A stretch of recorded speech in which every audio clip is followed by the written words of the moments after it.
So this is what the Browns currently have relative to draft picks coming up in 2025. We were talking about that last segment.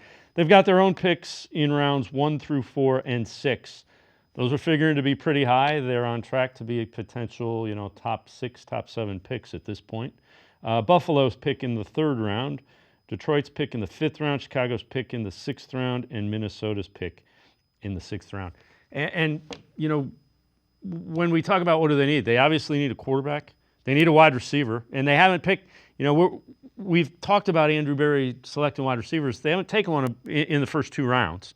They probably need a tackle, maybe a left tackle, or if you switch DeWan Jones. I mean, those are 3 premium positions. The defense isn't bad. The offense needs a lot of work. Yeah, I think defensively they're generally pretty set. There's probably a few areas you can look to. I just knowing Andrew Berry's sort of pedigree and his history, you can almost guarantee and pencil them in to take some sort of defensive back at some point on that side of the ball, whether it's a later round or whatever. They always just tend to take one. But yeah, I think defensively with the guys that are still here and some of the young names on this team, I think they'll be pretty set. And I think it is going to be about like revamping the offense this offseason, starting at the quarterback position. I think receiver, to your point, is another big one, and maybe there's an opportunity there for Barry to use one of those first round for the first or second rounder on a receiver.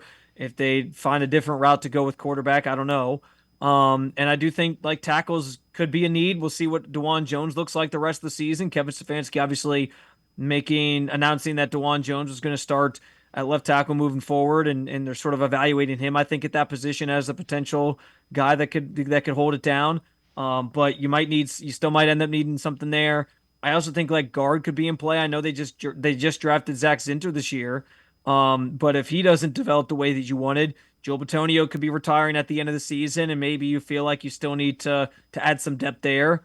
And I mean, yeah, like maybe you need 2 tackles if Jack Conklin is as he gets older, and if you try to find a way out of his contract. So I definitely think the biggest needs certainly are on the offensive side of the ball. It's interesting because there were so many people ready to like ship off Myles Garrett and some of these other people and just get picks.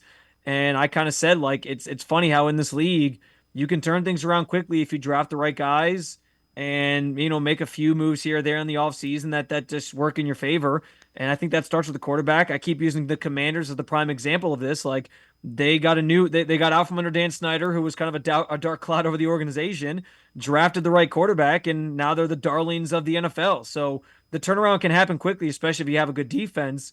And it doesn't have to just be this experience we had in 2016-17 where you strip it down to the studs and start all over. So yeah, there's certainly some needs, but I think some of those things you can maybe find in the draft, and some of those things maybe you'll find ways to maneuver the cap to address them in free agency.